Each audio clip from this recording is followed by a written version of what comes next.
Hey guys, I'm Brianna Morton and I teach Middle School Family and Consumer Science at North Jefferson Middle School.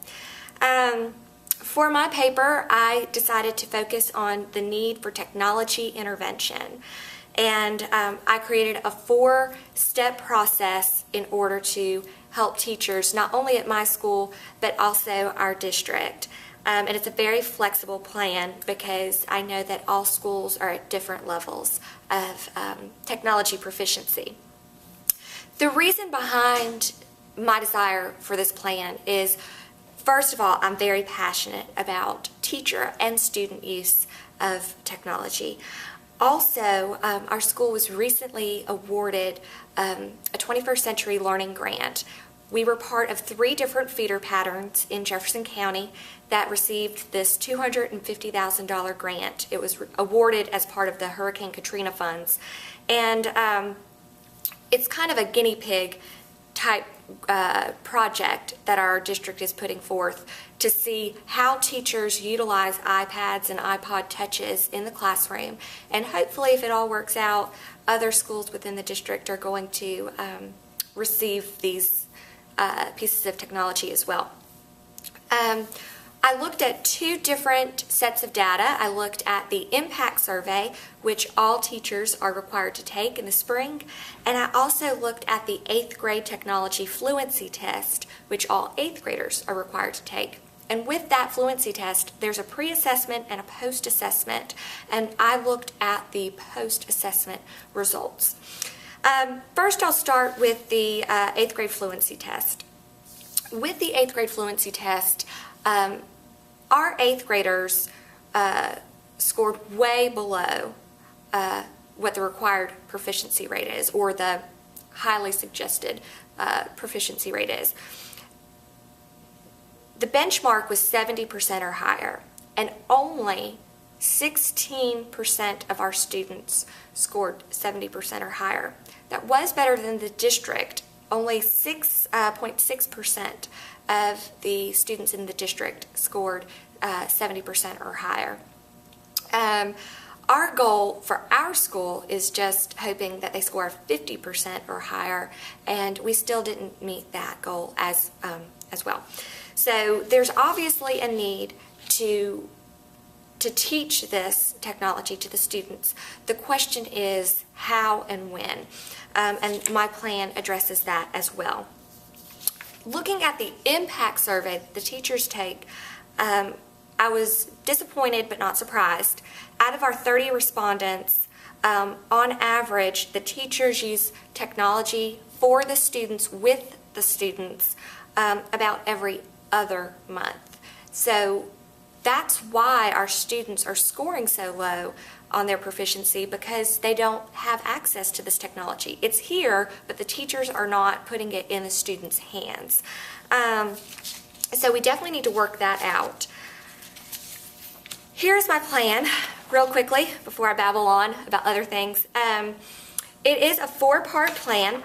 The first part of the plan is pre-assessment and post-assessment for everyone at the school, every certified professional, administrators, and students. We need to offer the pre-assessment the first week of class. Just get it out there. As an elective teacher, I'm more than willing to offer up my time, or we could do it in a social studies class, or even just have a special time set aside. It doesn't take much time. You could roll it out over a period of a week or 2 weeks if you don't have many computers, if you just have a classroom set or a computer lab, but it's got to get done. So just plan that as your beginning of the year task, along with your character education that you might do. The second part of my plan is for professional development.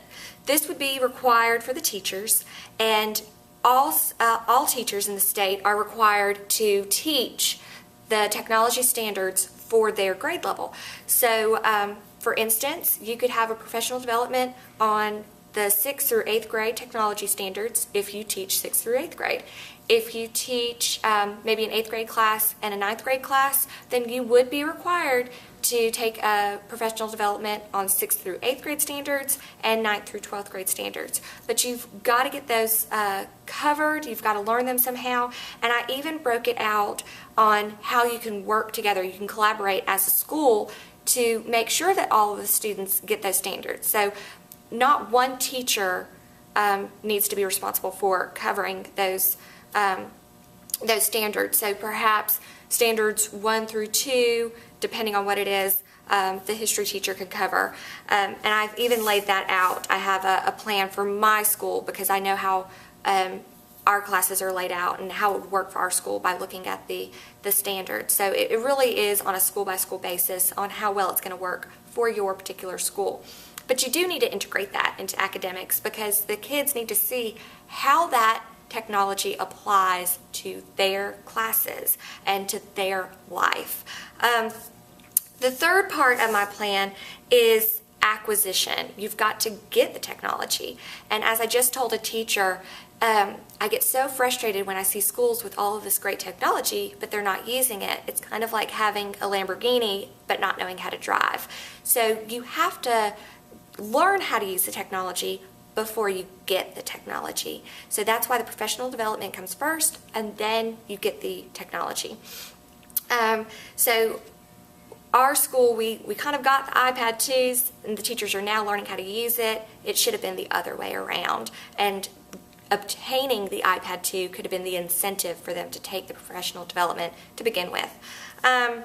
The fourth part of my plan is integration. So now that you know how to use it, now that you have it, now you need to integrate it with those standards I talked about earlier. So that's my 4-part plan. It's kind of simple when I lay it out, but it would take some initiative amongst the administrators, maybe a technology team at your school, which I think every school should have, and it's going to take motivation on the part of the teachers as well. But that's my plan. It's pretty simple. I would love for y'all to read my paper if you have a chance, and I would love to help any school out that wants help with integrating technology in their school. I think I've done a pretty good job at my school, and y'all have a Merry Christmas. Bye.